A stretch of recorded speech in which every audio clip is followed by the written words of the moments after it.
All right, greetings to you guys at Calvary Chapel, Fredericksburg. This is Billy Rutledge coming from my back porch on Hatteras Island.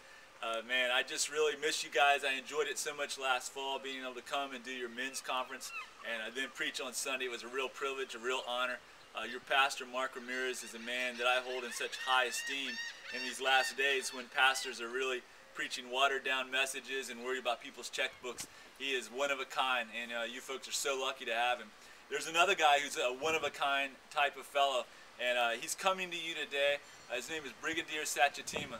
I met Brigadier years ago in Zambia when I was working on a project to build a teacher's house. Brigadier was part of the laboring crew working for $1 a day. It was unbelievable, and after a couple of days we recognized that this young fellow was different than the other men. We soon found out that Brigadier was going to University of Zambia until he lost his financial backing of Americans. We told him at that point, realizing what kind of integrity he had, that our church at HICF would pay the rest of his school, and we did. And then I saw him graduate from University of Zambia through all kinds of trials and struggles. We picked him up for law school and paid for his law school. I went back and saw him sworn in at the Supreme Court.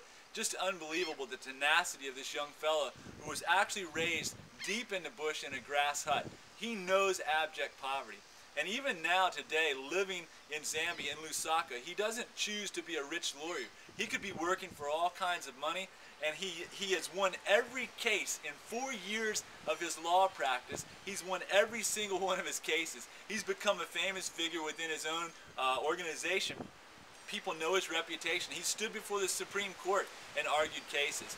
And here's a young man who could be making that kind of impact and that kind of finances, but he has chosen to work for the oppressed, the widow, those whose lands are being taken. And so he's created quite a stir at times. There have been those who've come after him. I've asked him, how does he maintain his security for himself? And he says, well, I changed my route. I ride a taxi this day, I ride a bus this day, I walk this way. And so here's a guy who's risking it all when he could really be living for himself and could justify it because he's lived in poverty in the past. I tell you, there's not been many men I've ever met like him. In fact, all of the young men and women I've met across Africa, from Mauritius off the coast of South Africa, Zimbabwe, Zambia, Burkina Faso, I've never known another young man like this fellow. Now he feels like God is calling him to work on an advanced degree at Georgetown University.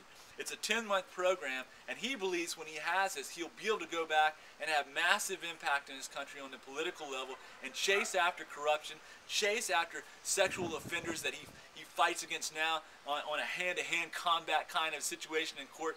He wants to change the law. He can change a country.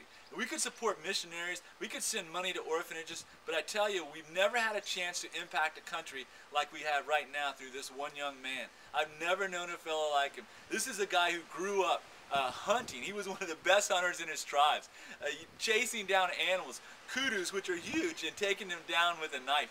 This is a guy who knows what it is to have bravery and courage and tenacity, and he's in love with Jesus, and he wants to change his country. And I believe if anybody can, he will. So in the next couple of months, he needs to be back here in July and then August to attend Georgetown University. We already have somewhere around $27,000 of the $50,000 tuition that we need, but we're just asking other churches to partner with us. I know that if there's one church I can count on to partner with, and I'm not trying to twist your arm, I just believe in you and your pastor that much, is Calvary Chapel Fredericksburg. We've already seen Calvary Chapel Richmond be so generous and step in because they believe in this young man. Enjoy his time with him. You're not going to meet another African like this guy.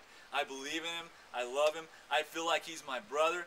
You know, I felt, well, I guess I'm old. I could be his dad. He could be my son. But I feel like we're blood relatives. And I love this guy so much. Out of all the people I've known, there's just no way to describe my relationship with him. And, you know, every challenge he's had, he's risen to the occasion. So, guys, I'll see you in the fall. I endorse him with everything that I can. You know me, you know how I preach. You're tortured by my preaching on your radio station. So you know that if I'm endorsing this young guy, he's a sold-out warrior for Jesus Christ. I can't wait to see you in the fall when we'll stand side by side and preach the gospel at your fall festival. God bless you, Calvary Chapel, Fredericksburg, Pastor Ramirez and his wife. Love you guys. Take care.